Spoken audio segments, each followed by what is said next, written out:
Hello，大家好啊，Michael 啊，嗱，而家係呢一個6月嘅23號啊，凌晨差唔多1點到啦。嗱，咁啊啱啱咧就試咗啲新嘢啦，因為有需要啦嚇。咁就啱啱就試咗咧，就一個跨境支付通啦。咁就由香港咧將啲錢咧香港銀行嗰啲錢咧就轉過嚟我自己大陸嗰個 account 嗰度嘅。咁非常之方便，即時到帳。最主要就免費，咁個 rate 就可能會低少少啦，咁比起找換店會低啲啦，咁但係起碼就方便嘅，咁方便起碼譬如好似做地產啦嚇，咁如果大家譬如買開樓咧，咁覺得嗰個睇啱咗樓啊咁樣咧，需要喺身上面冇人民幣咁樣咧，可以喺香港啦，即時咧就喺呢一個用呢個支付通嘅方式咧，將你香港嘅嗰啲錢咧就轉過嚟大陸自己個 account 嗰度。不論買樓又好，買車或者消費點都好啦嚇，咁就非常之快。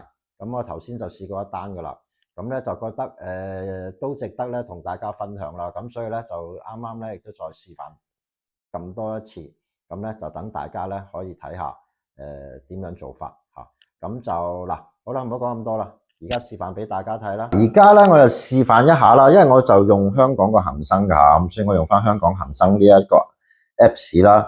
咁就去轉賬嘅嚇，咁我自己轉翻俾我自己嚇，咁就 OK。我哋先入咗嚟，我哋首先入咗嚟呢一個主頁先啦，登錄咗入呢一個手機銀行先啦，跟住咧見到下邊左手邊咧有一個呢一個恒生銀行嚇，就可以見到有一個轉賬及付款啦。咁跟住咧睇翻佢就有得揀嘅，就內地及海外啦。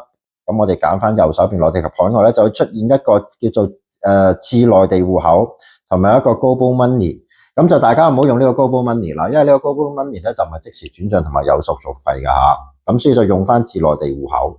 咁喺呢一度咧要提醒翻大家啦，咁可能咧大家而家攞部手機上去的時候咧，入呢一個假設係恒生啦嚇，或者其他銀行都好啦，如果揾唔到呢一個支付通呢一個置內地戶口嘅呢一個選擇的話咧，咁應該大家首先要去將嗰個手機銀行咧就更新翻啦，就即係呢一個 update 翻嗰個程式啦。如果唔係咧，就唔會出現呢一個內地戶口噶嚇。好，跟住咧我就點入呢一個內地戶口啦。咁跟住如果喺恒生個 Apps 入邊咧，就會見到有一個跨境支付通同埋 Global Money。咁我就一定係點呢一個跨境支付通啦。咁咧嗱，跨境支付通咧每日最高可以轉1萬蚊啦，咁一年最多轉20萬嘅嚇。咁其實佢呢度咧有戶口同埋有呢一個手機號碼啦。咁其實咧內地有啲銀行咧嗰個係可以入呢一個手機號碼，即係大陸個手機號碼咧就直接轉賬嘅。咁但係咧如果香港人好多都唔知咧，可以入去嗰個 Apps 嗰度揾一揾，揾唔揾到呢一個手機號碼轉賬。咁如果揾唔到的話咧，咁就可以睇下去翻過開嚟嘅時候，可以問一問銀行喺邊，自己所屬嗰張卡嗰個 account 嘅銀行喺邊度揾啦。咁就最傳統啦，比較方便啲、簡單啲，就用翻戶口啦。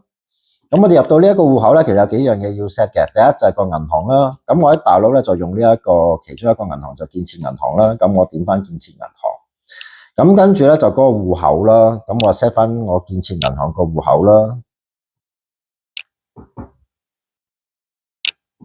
係啦，而家就 set 緊下。好，咁呢一個戶口之後咧，咁跟住下邊就係個名。咁個名咧就跟翻咧你登記，你喺銀行開 account 嘅時候，你嗰個名係乜嘢名？一般咧就回鄉證嗰個名嚟嘅。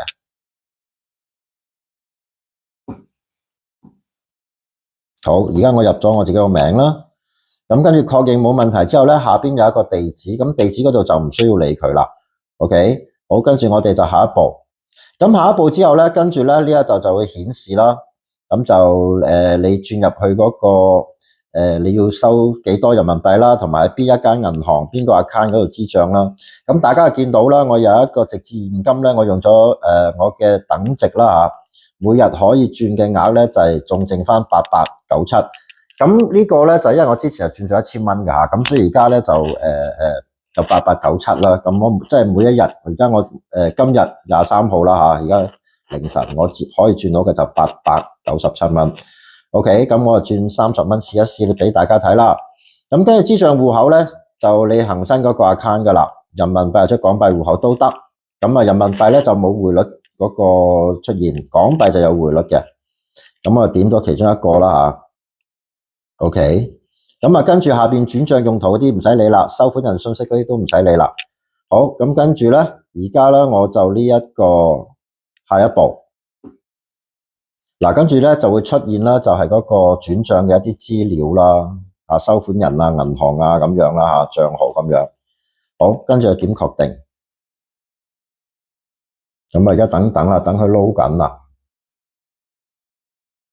嗱，收到指示啦，咁我已經係將我嗰個30蚊轉咗去我大陸嗰個建設銀行戶口噶啦。咁咧，相等於咧就33蚊咯，即係其實咧個 rate 就會低啲噶啦。咁啊，比譬如找換店嗰啲低，咁但係咧最主要穩陣。咁所以變咗嚟講咧，如果你話咁可能就話譬如站喺嗰啲角度買樓嘅，可能交落訂金嘅咁樣咧，睇啱咗落訂金咧，就可以用呢個方法啦。咁就可以直接轉過去俾發展商都可以。